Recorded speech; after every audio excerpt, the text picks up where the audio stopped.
Hello and welcome to Western Sydney Community Forum's interactive live stream forum. My name is Anita Hanna and I'll be your host for today's session. I'd like to start by acknowledging the traditional custodians of the many lands on which we're meeting today. I'm personally standing on the lands of the Cabrogal clan of the Darug Nation and pay my respects to elders past, present and future. I also pay respects to any Aboriginal friends and colleagues who are joining our session today. So welcome to all of you. Today's interactive live stream forum is part of a series of forums that Western Sydney Community Forum delivers to bring together community services and stakeholders in Western Sydney to look at regional priorities and information. We continue to be in an uncertain environment due to COVID-19, and the human services industry is critical in supporting people experiencing vulnerability and crisis during this time. Today's session focuses on poverty and asks and explores the question of whether poverty is inevitable or whether it's preventable in a COVID-19 world. We know that a recession was recently announced, and never before have we seen our cities and the economy close down to curb the outbreak of the virus. The recent government stimulus package for JobSeeker and JobKeeper payments gave much needed relief to thousands who lost their jobs or who saw downturns in their small businesses. We are told that these payments will be cut soon. So what does that mean? Will we see a rise in poverty in Western Sydney? Today we're going to explore all of that, and I would like to invite you to contribute to the conversation and ask questions. You can contribute at any time by clicking the raise hand function on your device, and you will join a queue. And we will then invite you to share your comment or question through the voice facility. Alternatively, if you prefer, you can click on the Q&A button on your device and type your comment or question, and I will read it out on your behalf. We will do our best to respond to all questions. We will respond to those on a first in, first served basis, but we'll try to get through as many as we can. If you are joining us through the live stream, you can also post comments and questions on the stream, and they will be shared in this forum. The chat and video functions are not available. So with that, I'd like to introduce our panelists. Our first panelist today is Beverly Baker. Beverly is the chairperson of the Older Women's Network, and we're really pleased to have you here. Welcome, Beverly. Hello, thank you. And I too would like to acknowledge that we meet today, wherever we meet, on stolen land, land never ceded, and always was, always will be Aboriginal land. Absolutely. And our second panelist is Forgione, who is the campaign manager for the Raise the Rate for Good campaign with the Australian Council of Social Service, otherwise known as ACOSS. Welcome, Pass. Thanks. Wonderful to be here. And I'm here on Kaurna land, which is Aboriginal land, unlike here in Adelaide. Welcome. And last but not least, I'd like to introduce Pat Hall, who is the CEO of Liverpool Neighbourhood Connections. Welcome, Pat. Pat is coming today to share her grassroots perspective and knowledge, so we're really pleased to have you here. Thank you for having me. And I too would like to acknowledge the traditional custodians of all the lands that we're meeting on today and pay my respect for past and present, and for any Aboriginal or Torres Strait Islander person that's here listening today. Perfect. So I'll get straight into the question so we can start this discussion. But the coronavirus supplement prevented about 2.2 million people from falling into poverty. A social justice framework urges us to consider whether poverty is inevitable or if it's preventable. Pass, I'd like to throw that open to you. Yeah, well, it's a very important question, but I mean, for me, I think it's a very easy one to answer, and the proof, in fact, is what we've seen over the last few months. Poverty is preventable. It's not natural. It's not something like the weather that we can't do much about. Of course, we are changing the weather, but that's another matter. The proof that poverty is preventable is, in fact, what you just mentioned, the tremendous positive impact of the government's coronavirus supplement, which, as you said, has stopped 2.2 million people, or roughly the population of Brisbane, from falling into poverty. And the impact, tremendous really is the right word. We've gone from 67% of job seeker households living in poverty to 7% of job seeker households living in poverty. That is a monumental difference. It's really the first time in Australian history that we've had an unemployment benefit that's livable. For sole parent households, the impact has also been extremely positive. And we've gone from 28% of sole parent households living in poverty to 8% of households living in poverty. So, of course, poverty is a decision of governments. It's a decision to allow poverty to continue, and in this case, it was a decision by governments to act quickly and decisively to stop a massive increase in the number of people. You have to choose between food and medicine.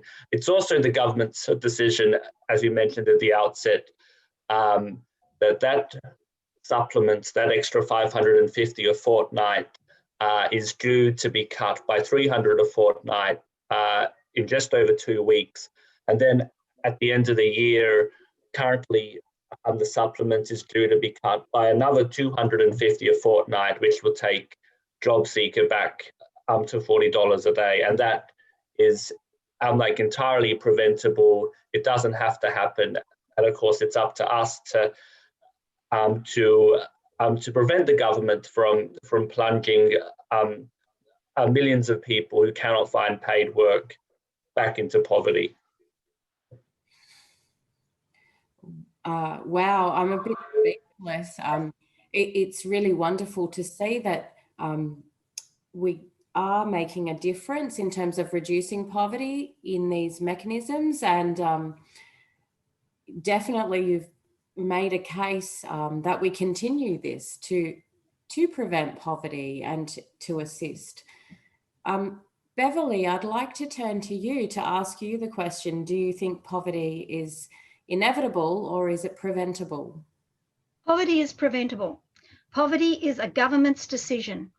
Governments can decide, as they have in this instance, to increase the unemployment benefit to a living unemployment benefit, something that people can live on. That's a choice. And it's a choice to knock it back down to an insulting $40 a day. Thanks, Paz, for those figures on the reduction in poverty. That has just hardened my heart to fighting harder to stop this occurring. These are decisions made by government. And I go back as far as Whitlam, when Whitlam said that poverty is a blight on all of us and that we must do something about it. He set up the first Poverty Commission, which said then in 1972 that we should have a basic income. So the universal income was mooted in 1972. What we're dealing with now is ideology, not policy. It's ideology. It is an ideology that says that people who are unemployed are lazy and don't want to work. Coronavirus has demonstrated that to be an absolute lie, that there is nothing you can do if your company goes broke, shuts down, doesn't trade anymore, and you're unemployed. You are not lazy and a no-hoper. but you do need to live. And when I look at the impact of older women of this thing, a lot of people on the pensions aren't getting the additional benefits, but their pension was at least livable, their old age pension. But women who are unemployed, the fastest growing demography for homelessness is women over the age of 55, which means women who have given up their youth are now facing homelessness. And the women and the people who are on unemployment benefit prior to COVID for the longest period of time were people over the age of 50. These are not the picture that we have of people living on the dole who are long-haired surfies, layabouts, breeding like rabbits and adding nothing to their economy. That is not who is unemployed at the moment. It is not who was ever unemployed. It is always people who are older because we face an ageist society. And since when is poverty, is being poor, an insult? It's been an insult since Howard's day, when he reintroduced the word dole bludger, and he reintroduced the notion that people who were on unemployment benefit were not worthy. We are not living in Victorian England, where we had the worthy and the unworthy poor. We can do something about poverty. We can do something about the poor, and it's a government's choice not to. I think it's up to all of us to start standing together and demanding government do not reduce any of our society to the stage in which they cannot afford to feed themselves, house themselves, or clothe themselves. All of those things are basic human needs, and we need a government that addresses that basic human need. And I don't care what colour it is, what flavour it is, or who heads it. It is a fundamental commitment to every single person in this country that no one is too poor to clothe, feed, or shelter themselves. Oh, Beverly, so passionate. And I would say further to their human needs, their fundamental human rights as well. And everybody deserves that. But Pat, I would like to turn to you to also consider this question of whether poverty, in your view, is inevitable or if it's preventable.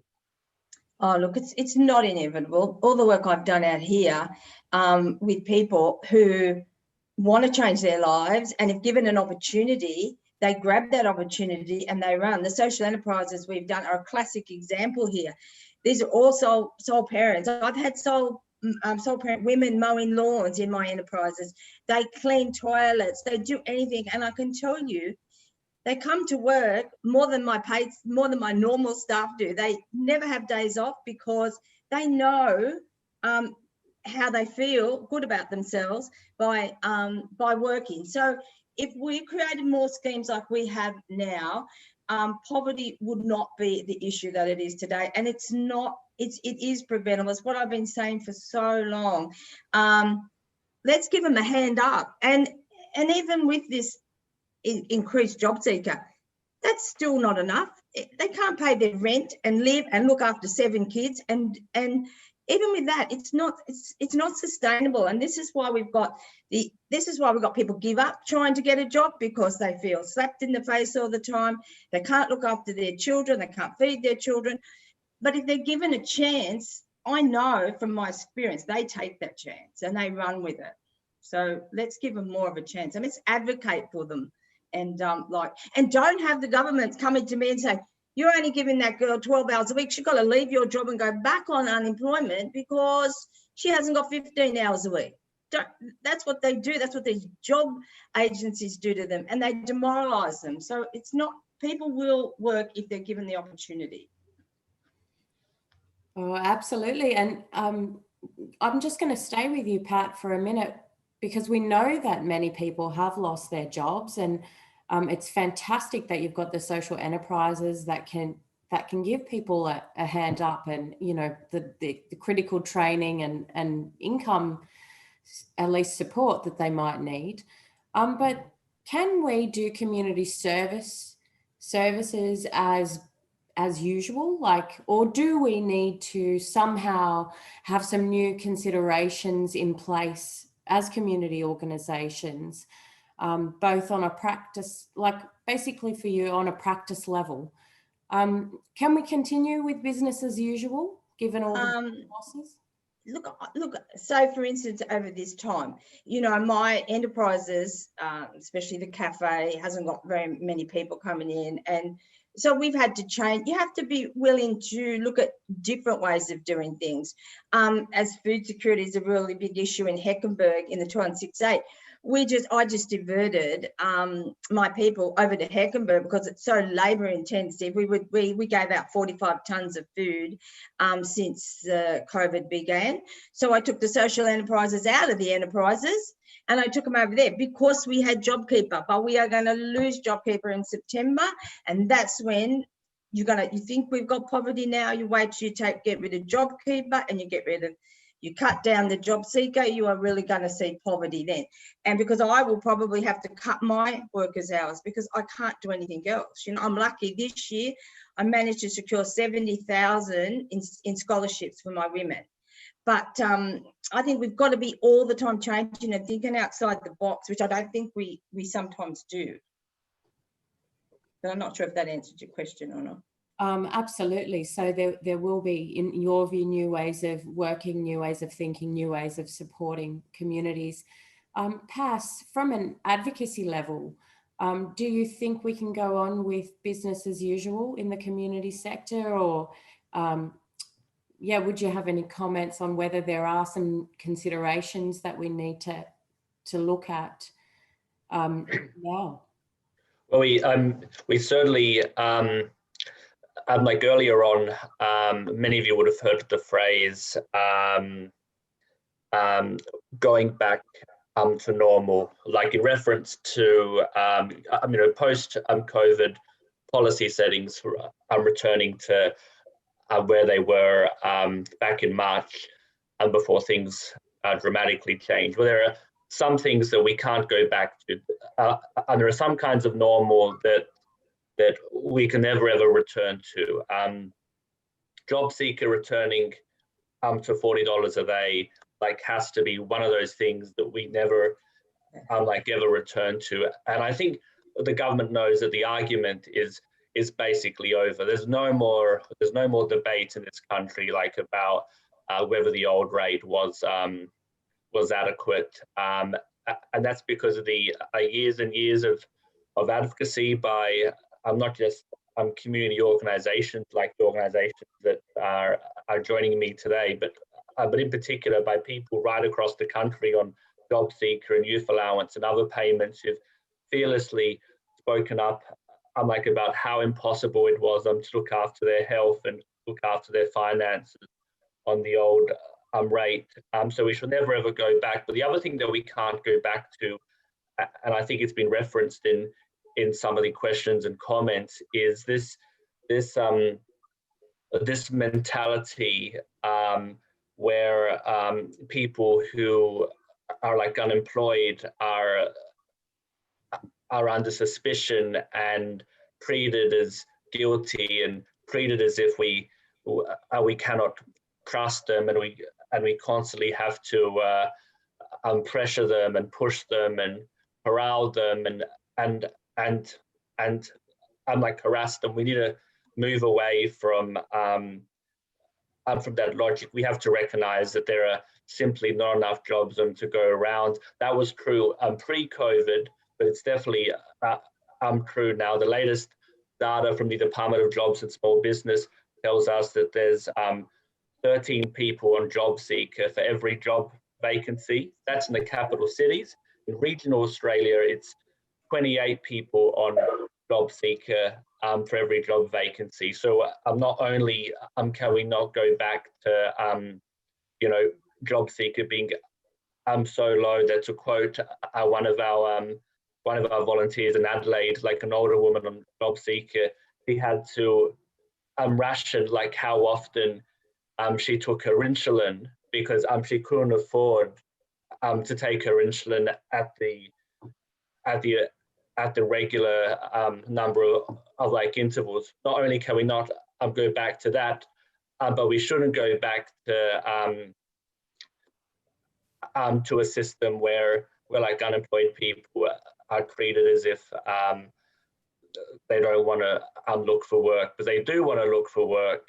They desperately want to work, but unemployment is not about like individuals. It's about policies and systems that have not created like enough paid work to go around, and that's going to be true for a very, very long time.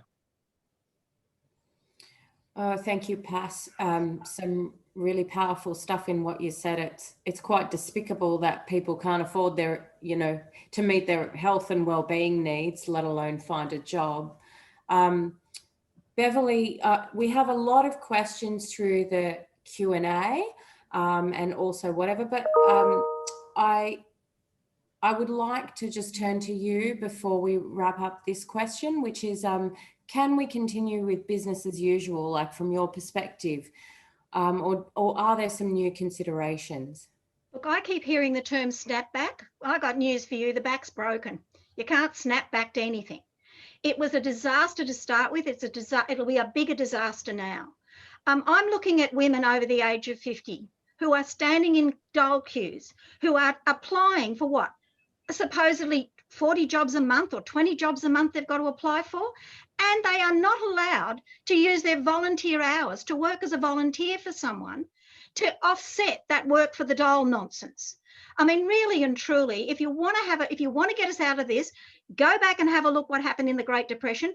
Go back even just to the GFC and find out where the money should go and how it should be spent to make sure that it goes up, because trickle down is rubbish. Trickle down is a myth. It has never worked. You give $1 to a poor person and that person will spend that dollar. It will go to their community and it will trickle up.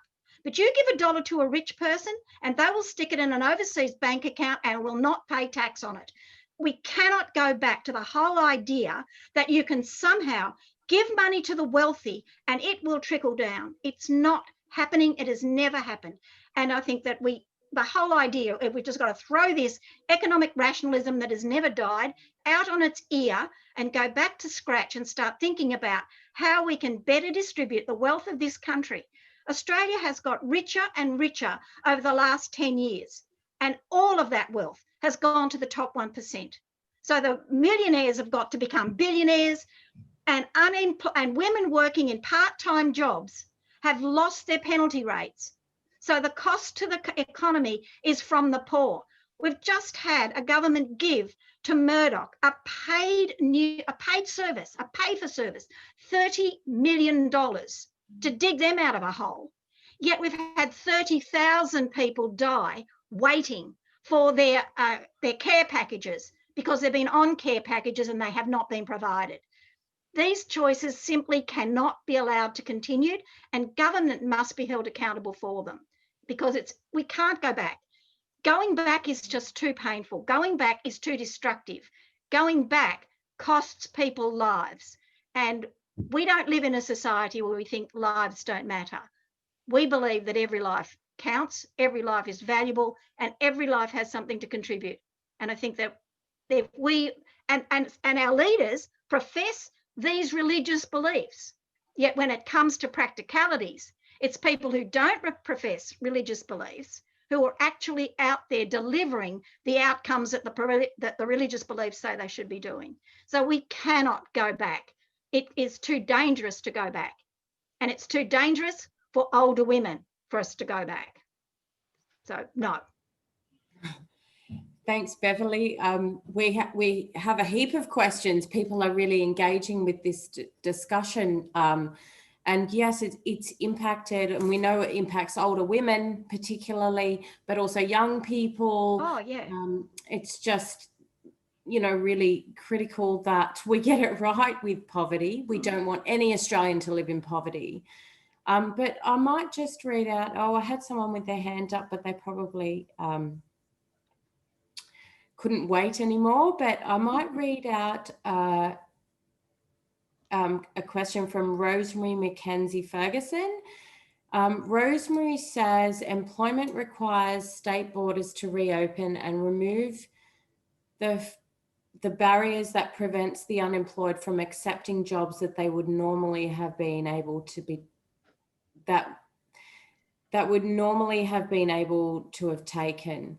Oh, so that's more of a comment saying state borders need to reopen, so we remove those barriers to employment, particularly I think for people that live and cross borders for employment. Thanks, Rosemary. We have a question from an anonymous attendee. And it says, if JobKeeper isn't enough, then what exactly is the solution? I agree that it's not sustainable. How do we resolve this systemic issue? Look, I think we've done some research on this already, and I think the research is known. It's called a universal basic income, and it is also called progressive tax rates. I mean, we really have to seriously look at our taxable levels. So when people like the huge companies that trade here move their funds overseas and pay no tax, if you think just one of those companies paid the tax that was owed on what their profits were, we wouldn't be having this conversation. We'd be wondering what we were going to do with all the surpluses that we had. It really is looking at wealth redistribution. It's really seriously having a go at the tax, not just saying, oh, just cut the tax to the wealthy and it'll trickle down. Let's start looking at how you redistribute that wealth. What is wealthy? What is poor? How do those two things relate?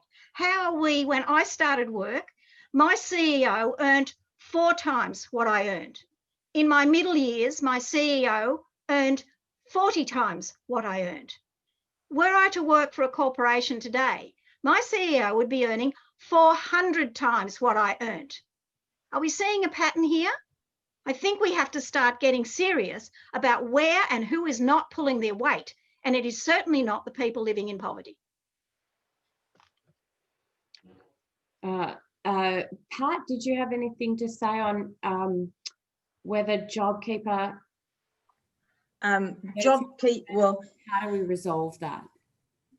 Well, we've got to get the economy going again before we can do it. So I think the most important thing is we don't stop it too quick, because if we stop JobKeeper, and then you're going to have more people on JobSeeker. So you're going to get a benefit in any case. So we have to keep JobKeeper going for as long as the economy can. But we need to get the economy back on track. You know, like I see it here with our enterprises. You know, I'm trying to get them. Well, I've got everyone back working in the enterprises now, but the takings are terrible. So while I've got JobKeeper, I can sustain that. But once I don't have JobKeeper, which I won't after September, because we as an organisation will lose it, I'm then going to push my workers back onto JobSeeker because they're unemployed then. So then they go on JobSeeker. So it's really, you can't stop. I believe we're trying to stop JobKeeper too quickly, and we're limiting it to the people. We're closing it in too hard to get it. So that, I just think we've got to keep it going for longer if we can sustain it. But the economists will tell you we can't, won't they? No, they're not. They're saying we can. Well, the government's not, is it? No, it's not.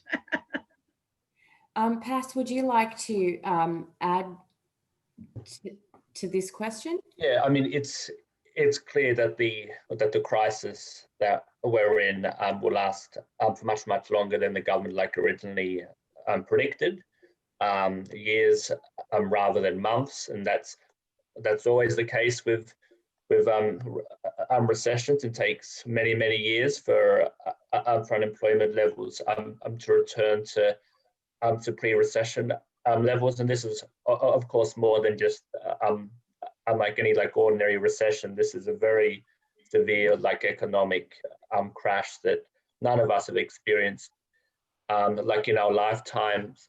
What's also clear is actually there's a very strong economic case for keeping the increased rate of job seeker and keeping JobKeeper. And it's actually a point that Beverly made very early on, which is that during economic downturns, you give money to those who go out and spend it not those who either save it or invest or speculate. And next week, like ACOSS will be releasing some modelling done by Deloitte, who are one of the big four accounting firms. That modelling will be looking at the economic impact of cutting JobSeeker by $300 a fortnight, which is happening in just over 2 weeks, and also the economic impact if the government decides to remove the rest of the supplement, the rest of the $250, and return JobSeeker to the old rate of $40 a day at the end of the year. And let me be clear, the impacts, like in terms of income being taken out of the local economy, in terms of jobs being lost, are substantial. And those communities that have higher unemployment will suffer the most, because it'll be those communities that will have the most money being taken out. Because of course, you know, people who can barely afford to pay their rent, like who can barely afford to eat, are going to have very little money to spend locally. So if we want to like avoid a really, really long crisis, the last thing that we should do is take more money off people who are on pretty low incomes to begin with. But let's be clear, even with the supplement, even with JobSeeker being doubled, it's by no means a king's ransom. Like Anglicare tells us that even with the supplement, only 1.5% of all rentals are affordable for someone who's unemployed. And without the supplement, it was basically zero. It was 0.008%, a really minuscule figure. Even with the supplement, what we're hearing is that there's still large numbers of people who say they have to skip at least 1 meal a week because of a lack of money. 4 in 10 people on JobSeeker told us that even with the supplement, they have to do that. And 6 in 10 people on JobSeeker told us that even with the supplement, they still struggle with the cost of seeing a dentist or the cost of seeing a specialist. So, of course, we have to keep what we've got, and we definitely can't go backwards for economic reasons and also for fairness reasons. Thanks, Pat. And I think it's important that you mentioned rentals and housing. We have a question actually, which is we hear a lot of talk about social housing as part of the way forward. How important is social housing? So I might stick with you, Paz. Yeah, I mean, like it's absolutely critical. And ACOSS have recently put out a paper, which I'll try to post in the chat or send through later, where we call for an increase in public housing, not only because it's desperately needed, but also because it's one of those cases where we can both do the right thing, but it's also very good for the economy because of all the jobs that are created when we build new homes. And so it's absolutely like essential. And let me also say that while I've been talking about how desperately we need a permanent raise to JobSeeker, let's not forget about rent assistance, which is also grossly like inadequate, which like JobSeeker for decades has fallen behind what's actually happening out there. The maximum rate of rental assistance is roughly $75 a week, which is obviously, I mean, thinking about the cost of like a rental in Sydney, that doesn't even come close to covering the cost of private housing. So yeah, like a massive increase in public housing is absolutely like essential. But of course, it's not enough, and also we do need to increase some rent assistance.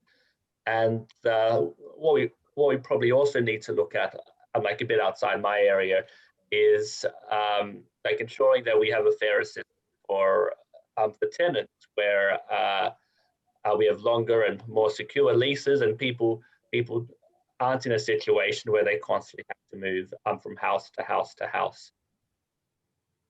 Yeah, Beverly, in the housing space, or you chair OWN, which is in the housing space. So do you think social housing is important? How important is social housing? It's vital. It is absolutely vital. I mean, if you've got your own home and you can't afford clothes, you can walk around naked in your own home. Try doing that on the street. It's not going to get you very far. Housing is the first plank, which is shelter. You must have shelter.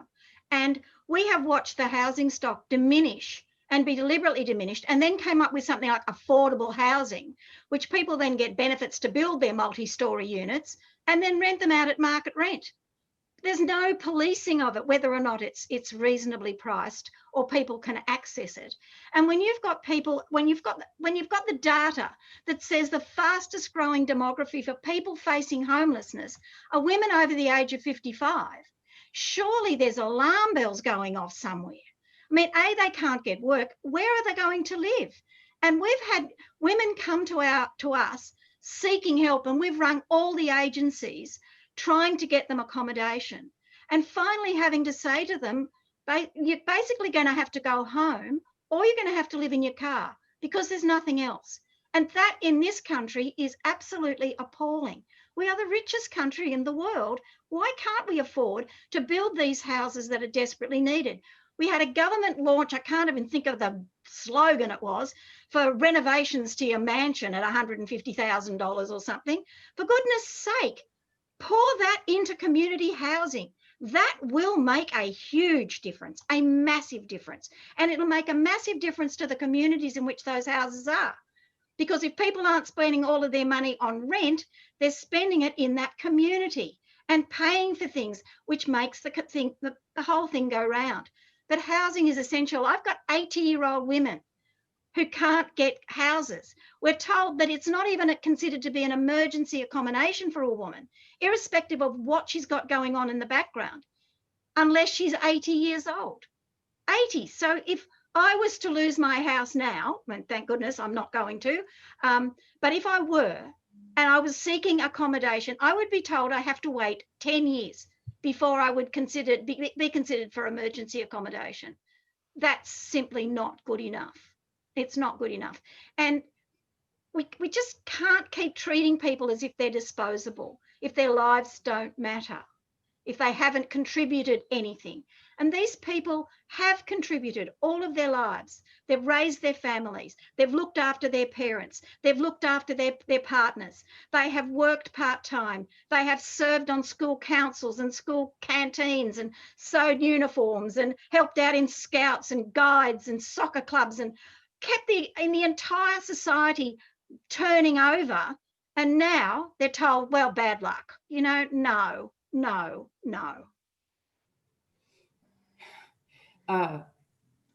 It's really hard to listen to you talking about the real the women that are coming there, like women in their 80s. It pulls my heartstrings, and I'm sure everybody watching feels that as well. I'd like to turn to Pat with that, because you do work.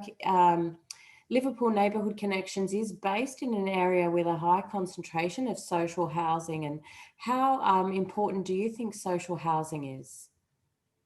Well, for people on, like Centrelink benefits, if they didn't have social housing, there'd be a lot more homeless people, because at least their rent is based on their Centrelink benefit. But I can see what's happening here. We're getting less and less social housing because the state housing is selling houses off, and they don't replace them here. So, and they've closed places like Minto, they closed places like Macquarie Fields. Where are they putting all those people?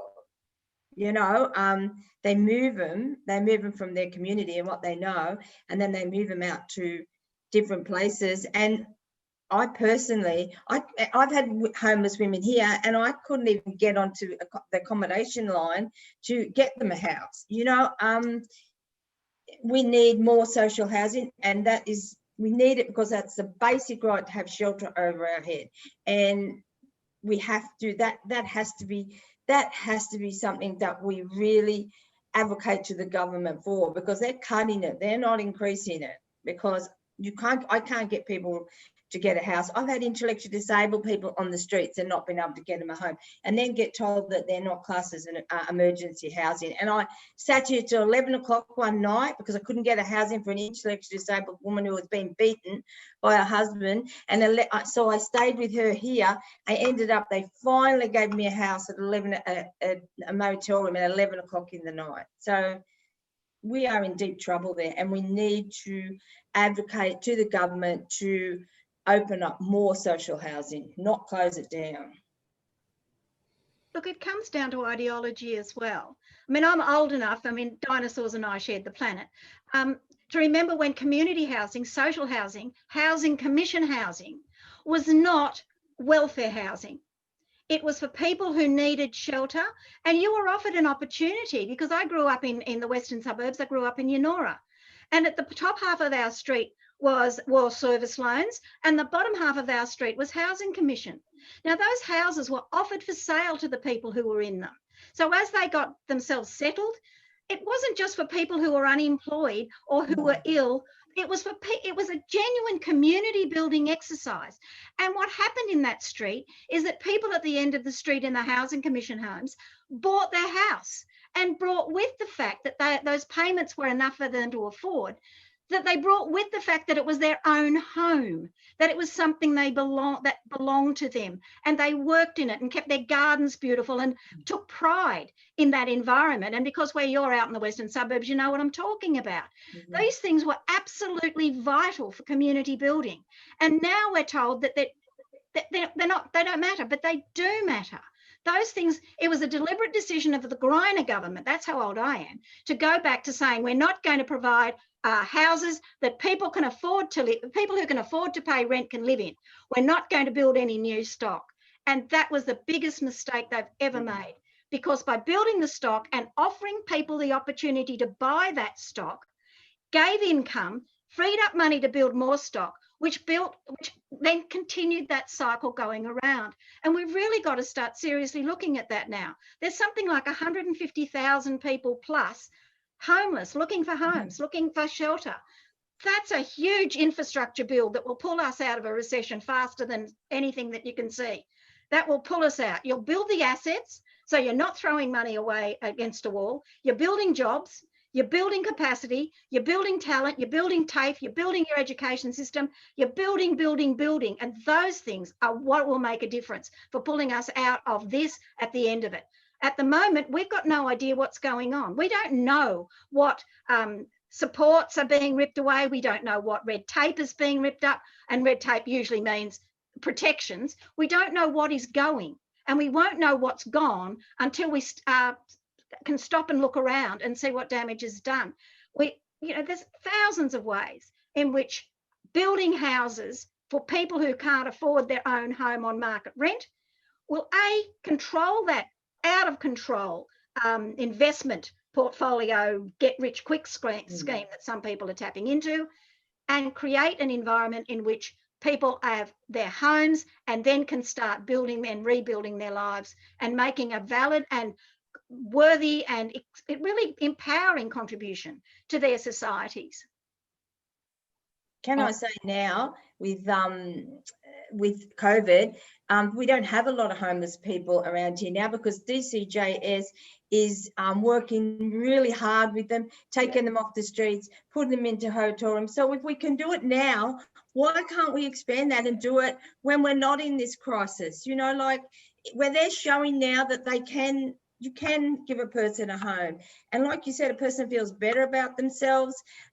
Everything changes. Your issues of mental health, drug abuse, alcoholism, it'll all, it stops all that. I don't understand why, if we can do it now, why couldn't we do it before and when this finishes? But we won't. We'll go back we'll back away again, and we'll just leave them again. Yeah. Which is sad, because I know the workers are doing a really good job out there at the moment with people that are sleeping rough. Oh, look, I sincerely hope we don't go back to that. You've just really, in a couple of conversations, demonstrated how critical housing is in terms of ending the poverty cycle. And Beverly, I really find that the history lessons and stuff insightful, because I think I was a bit too young to actually really see the policies of these governments, but they're all a really critical contribution to where we are now. Look, they were absolutely essential. And it was designed by both governments of all colours, because community building was viewed as nation building. Community building is no longer viewed as nation building. Building the wealthy is considered to be nation building. Digging it up and shipping it out is considered to be nation building, but not looking after the population that is here and bringing out the talents and the capacity of the, we are a nation of, volunteers, a nation of people who put ourselves forward. We aren't cowards. We aren't frightened people. But when you create the fact that we're terrified, all of the capacity that we have disappears as we're solely focusing on simply staying alive. That isn't capacity building. That isn't nation building. That's nation destroying. And it's tied to an ideology, and that ideology needs to be broken, and broken quickly. Oh, thank you. And just we've had a couple of comments and questions again in the Q&A from Rosemary Mackenzie Ferguson. And she does note that we haven't really had anything to lift social housing stock, and it's been under Liberal and Labor governments, and it's a critical issue no matter who the government. And Rosemary has also given a comment about, she's representing the injured workers community, and she's saying it's the largest unrecognised community right over Australia, with ages from 14 years old through to people who are about 68 when workers' compensation ceases. So she'd like ACOSS to recognise injured workers as one of the at-risk groups, as they pay tax on their income support and have some of the same issues that are faced, and being unable to afford rent and medication or school fees, etc. And she said injured workers are often in the aged 50 plus group and are not generally recognised as a critical group for needing support and don't qualify for social housing because they won't get a healthcare card. So it looks like there's a gap here for injured workers. And she says in Western Sydney, there's approximately 10,000 injured workers. And in Sydney, over 40,000. So that's another key group, I think. And I just wanted to quickly in maybe 2 minutes see if Paz, if you want to just respond to that and just say that's a group, I suppose, that's put forward as for ACOSS to recognise as one of the key groups. Yeah, Rosemary, I hear you loud and clear.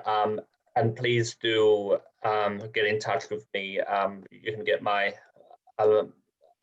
email address from the organisers, or I can send it to you like over the chat. I actually get lots of emails from people who are like injured workers. So it's not something that's completely off the ACOSS radar. The other thing is many people who end up on JobSeeker, they start off receiving workers' compensation, which is a bit like Centrelink, is getting harder and harder to access, and you have to jump through more and more hoops and, prove yourself like absolutely deserving. And then what often happens, at least what I've seen, is the workers' compensation runs out.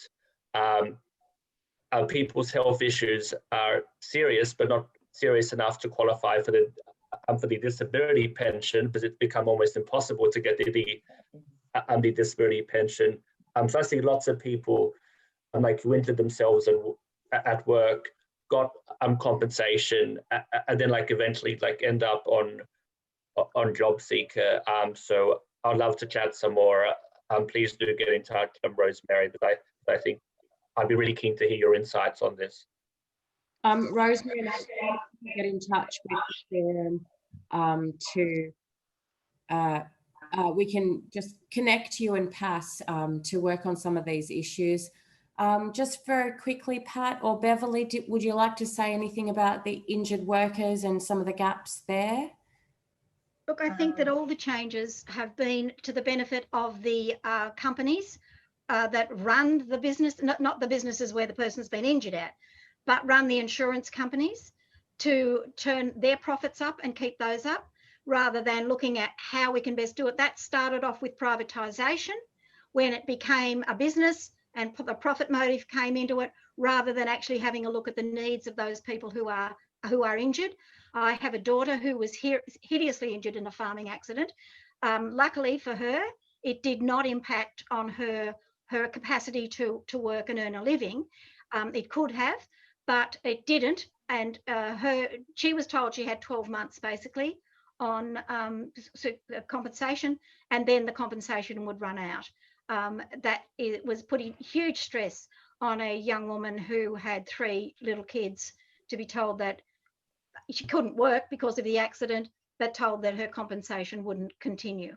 And that's really, it really is quite difficult for people. And I do read enough to know that the access to the booting off people from disability pension onto New Start or No Start, it has really had a massive impact on injured workers and anyone with long-term disabilities and long-term health issues that impact on their working environment. So it really, as I keep saying, we need to clear the slate and go back to TORS to rebuild this country.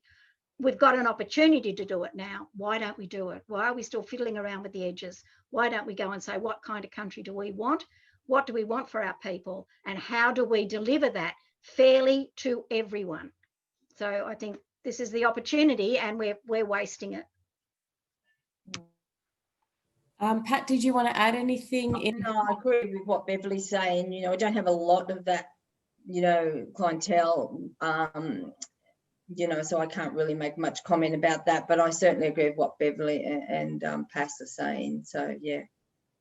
Oh, great. And look, we have a lot of questions that we didn't get to, unfortunately, but before we close, I just want to ask really quickly to each of you, what is one piece of advice that you would give to our audience today to make a practical difference in the lives of communities? So, Pat, do you want to? What piece of advice would I give? You know what? Be kind. Be kind to the whole community. And I work with a lot of philanthropists, and you know what? They're struggling like everyone else, but they're still giving to me. So as best they can, because they are people who their philosophy is to help others. And I think that we need to be kind to each other and we need to help each other and stop thinking about what you get or I get, or just work with us, not against us, especially the government. Work with the community, don't work against them. And, you know, give the people who are struggling the opportunity, because you'd be surprised at what they will do to make their lives better. Thanks, Pat. Beverly? Look, I think that we have it in our capacity for empathy. I think putting yourself in another's shoes and thinking of what it would be like for yourself. Were you there? We had a government that needed an empathy consultant. Australians don't need empathy consultants. We saw that in the bushfires as they poured millions to help their fellow man out and to rebuild their lives that have been destroyed. We don't need an empathy consultant. We are empathetic. And that empathy needs to be built upon, celebrated and respected. And once we have that, I think we are on the way to recovery. Thanks, Beverly. And Pass? Yeah, well, I'm a community organizer, so my job is to try to convince people that it's always worthwhile coming together and taking action, and that things are never completely hopeless and nothing is a done deal, like including the future of JobKeeper payment. And my message is that, you know, there are lots and lots of people out there who agree with all of you that we need a society where, you know, people don't have to choose between food and medicine. So get active. There's a whole bunch of community organizations out there who are fighting really, really hard pressuring politicians, getting people's stories out into the public and into the media. There's some terrific grassroots organisations across Sydney. Look them up on Facebook. There's a whole bunch of them to choose from, and check out the Raise the Rate campaign, because we desperately need, like everyone who's able, to advocate over the next few weeks and months and really send a clear message to the government that we can't have, over 2 million of unemployed people going back into a situation where they're not eating well, they're barely covering their rent, they're falling into debt, they feel isolated because they can't afford to leave their house. We can never go back to that, but we can actually stop it. There's a lot of us out there who think the same way as us. We just have to get together and start organising. Thanks, Pat. I think this has been such a passionate and inspiring conversation. I've got renewed faith that people care about others who are going through poverty, and I'll be first to join the campaigns to keep JobSeeker, to get more housing, because these are some of the fundamental things that people need, and we've seen that with older women, with communities where there's a high concentration of social housing and unemployment and things like that. But it's so inspiring to see that there's things going on at really the grassroots practice level. There's things going on at the advocacy level. And I know those figures that Paz was talking about earlier were just amazing. I know there's some new reports that ACOSS released today, so I'll be checking them out on your website. Look, I think we have to work collectively. That's the key message here that I've taken from this, is work collectively. If you can, as Paz said, if you do have capacity to advocate, obviously without risking your funding or whatever and things like that, get in touch with either ACOSS or Western Sydney Community Forum can get you in touch with ACOSS to join that campaign to raise the rate for good and make sure people get a bit more of what they actually need. Look, it's just been wonderful, and I think that collectively we are at a juncture where we can make a difference. So I would urge all of you to get involved and try to make the best for our people in Western Sydney and beyond. And I'm rushing through. I need to rush through because we've run out of time, but I want to take the opportunity to thank all our panelists. So thank you so much to Beverly Baker for joining us. I think you had some wonderful insights, and I personally enjoyed the history. So I hope that this won't be the last time I get to sit down with you and have a chat. But thank you so much, Beverly. It's my pleasure. Thanks. And Paz, thank you so much also for joining us. I know that you'd be really busy right now with all the impending cuts coming up and the things you need to do with the campaign, but thank you. Thanks. It was very, very inspiring afternoon. Really enjoyed listening to the other panelists. Thank you. And Pat, always a pleasure to connect with you. Thank you so much for joining us on the panel today. Thank you. Thank you very much for having me. Thank you. And I know Pat had to cancel a meeting to be here, so thank you. As well. Thank you. Bye. Bye. Bye. So essentially, we know let's work collectively to end poverty for all, particularly those in Western Sydney.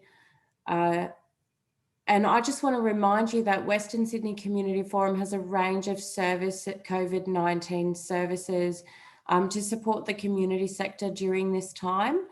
So please feel free to contact us for any further questions or any support you may need, or also suggestions that you might have. Thank you all for joining us. Stay well and goodbye.